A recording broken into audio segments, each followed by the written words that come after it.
যারা আমাদের প্রতিবেশী তাদের সাথে অবশ্যই প্রতিবেশী সুলভ সম্পর্ক আমাদের থাকবে এবং আমরাও প্রত্যাশা করব তারাও আমাদের সাথে প্রতিবেশীর মতোই আচরণ করবেন। ইলেকশন প্রক্রিয়া চলমান অবস্থায় আমরা আইন শৃঙ্খলা পরিস্থিতি, সরকারের ভূমিকা, নির্বাচন কমিশনের ভূমিকা আমরা কিভাবে দেখছি এটা তারা জানতে চেয়েছেন। সকলের জন্য সমতল মাঠ তৈরিতে কোনো চ্যালেঞ্জ আছে কিনা, থাকলে সেগুলা কি। তারা আবার এটাও জানতে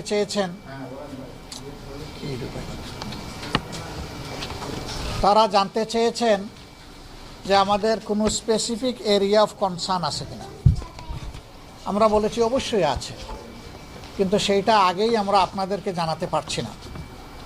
আমাদের এই কনসার্নগুলো এইটা মিট আপ করার জন্য যারা দায়িত্বপ্রাপ্ত আগে তাদেরকে জানাবো,